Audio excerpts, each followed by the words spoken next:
Hello Songbird. Today we're cozying up together because it's a bit of a cold day in Melbourne, Australia. We're going to pour some tea and we are going to have a heart-to-heart chat. I actually really want to share with you a very personal story about when I totally killed my voice.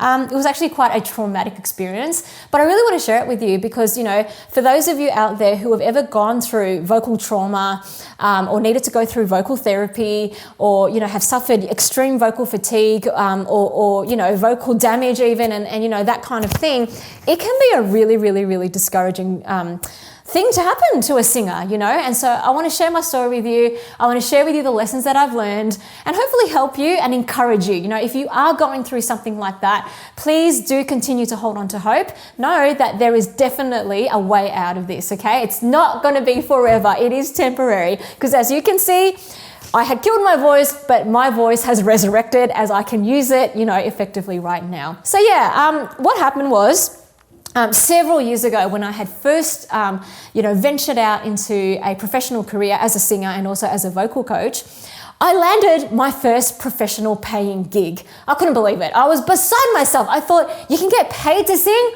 OMG, I was super excited and it was a really big deal. It was a music festival in my local area and they were only hiring out of all the hundreds of applicants and everything, something like 25 artists were chosen to be headline acts across the festival, which was across 2 weeks or something like that. Anyway, I'd been really fortunate enough to be given a headline gig on one of the nights of the festival. So I was required to play, I think, 2 or 3 sets of 40 minutes.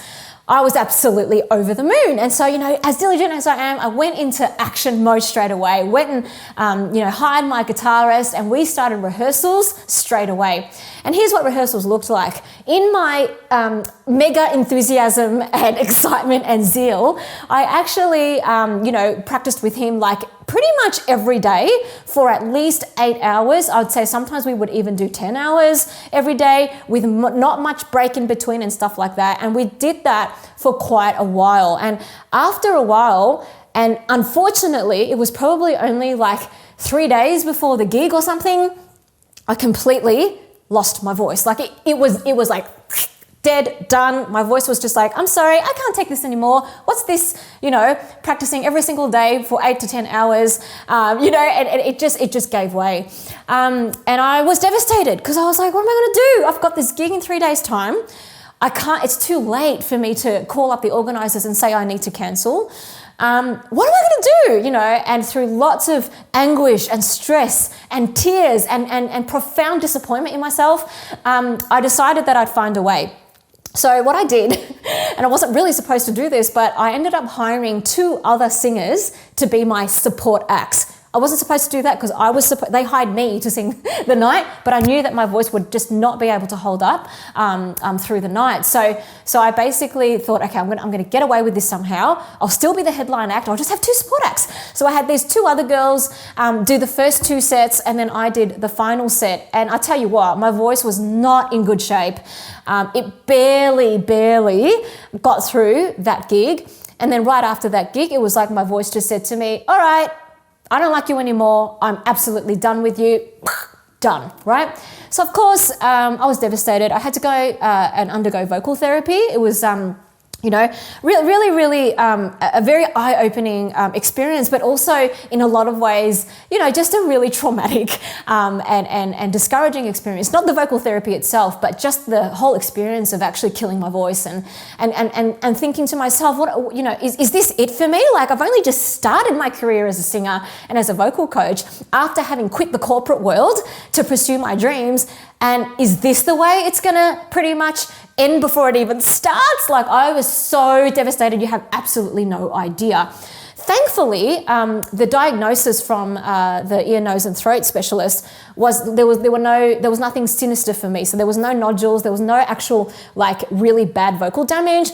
But what was there was a set of super swollen vocal folds because I had pretty much overextended them, overused them, and they were extremely overused and overextended. And so I had extreme vocal fatigue, swollen vocal folds, blah, blah, blah. And it was going to take time for them to heal up. It's like if you're an athlete and you actually go, get injured or something, you don't just get up the next day and then go run a marathon. Like, that's just not what happens, right?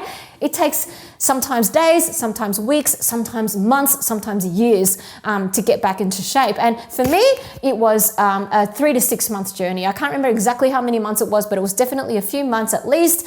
And it was the longest few months of my life, I tell you what. So, started vocal therapy, and my vocal therapist was incredible. She really taught me, the importance of voice care. She taught me how to take care of my voice every single day, because in my profession, I rely on my voice. My voice needs to be strong and it needs to be healthy every day, right? Because I'm using it constantly. And I really learned so much about, I guess, good vocal habits and good vocal technique and all that sort of thing. And the thing is, it's not like I'd never had lessons before. I had singing lessons and everything, but I'd never done something of this scale, right? Prior to, getting that paid gig, I only sung, like I definitely performed in public a lot, but, it would be in pretty comfortable settings, like in church, or like a really tiny 20-minute set at the local pub or something like that. But it was nothing as big scale as this. And I pretty much took my voice from 0 to 100 straight away, and then made it, stay at that level for too many days in a row, and it just wouldn't handle it. So I guess, what I want you to learn from this experience from me is don't make the same mistake I made, So number one is that voice technique, like using correct vocal technique to speak and also to sing, is absolutely paramount when you're a singer. So the way we use our voice is going to dictate how long our voices will actually last for. And all of us, even if we're not singing all day long, we're actually speaking. We're in our jobs or whatever. We're on video calls all day or whatever. All of these things, they basically cause your vocal folds to need to vibrate together. And if you're doing it a lot, they are coming together a lot. And if you're not using correct vocal technique, they can start to bash together. And then, before you know it, you're going to end up with swollen vocal folds like I did. So, using correct vocal technique and really learning how to speak properly, how to sing, properly with your breathing technique and with opening your throat and using resonance and all of those beautiful things that I, of course, talk about a lot on my channel is just absolutely paramount. I just can't reiterate it enough. Like, that's the first thing. You really need to know how to use this instrument. Now, if you're a singer who absolutely loves to sing and you really want to learn how to use your voice properly and actually be able to sing for a very long time into your old age, then I really encourage you, go and take my 7-day free trial of the Songbird Vocal Academy. You can actually access all of my online programs and courses, including my vocal health module in the Vocal Revolution program. And it's going to really help you and set you in good stead to have good vocal technique. So I do encourage you to go and check that out. Now, the second thing that I learned is just absolutely essential for every singer is voice care. Voice care and taking care of your vocal health is just so important. Your voice, is your instrument. And if you don't take care of it, then you can't expect it to perform optimally for you for a very long time. It's like, if you had like a guitar or a piano, right? You'd take care of it, right? You'd polish the piano keys, you'd dust it off when it gets really dusty. For the guitar, you would change its strings when it started to get old and out of tune. You know what I mean? Like, you take care of a physical instrument. Well, how much more do you need to take care of this physical instrument, your beloved voice? And so voice care includes things like, making sure that you warm up every day and warm up correctly, of course, using correct vocal technique.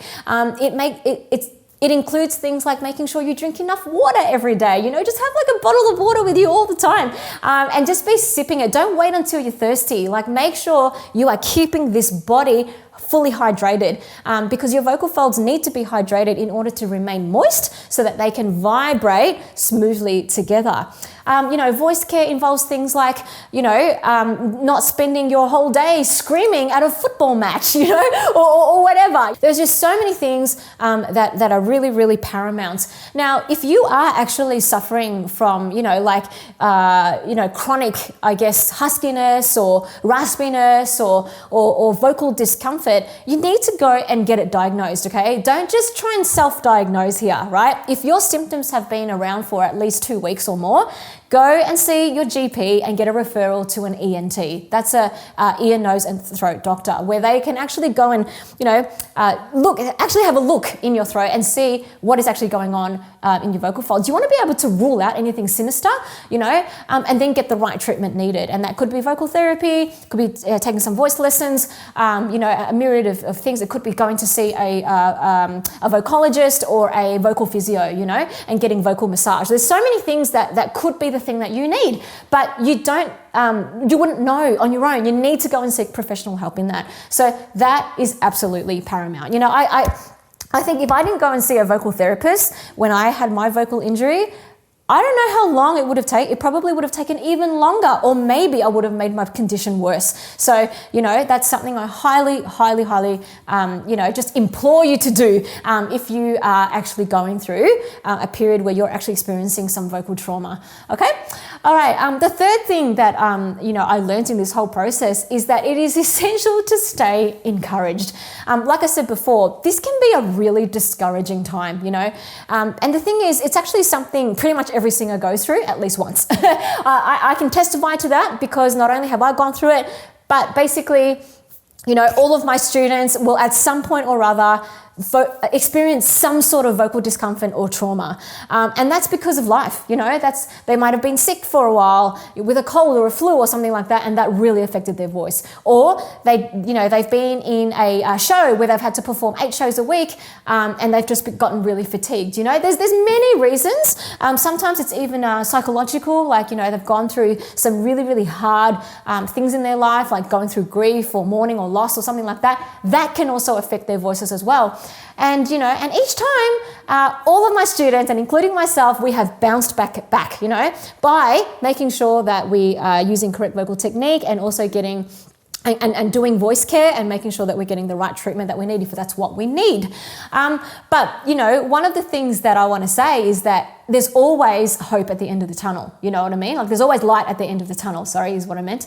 And, you will get past this. So it's important to stay encouraged. It's important not to sort of wallow in self-doubt and self-pity and all of that for too long. Yes, you're going to have days where you just feel awful, and it's okay to mope around for a bit. But, otherwise, keep doing the right things that you know to do to look after your voice.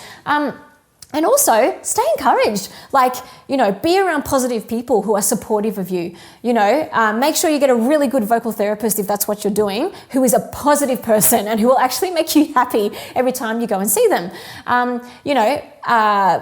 Read positive books, watch positive things on TV or YouTube or whatever. Just make sure you stay positive, protect your heart, protect this very fragile heart, which can get quite, I guess, basically weak and fragile, especially when we're going through something like this. Because as singers, this just means so much to us, hey?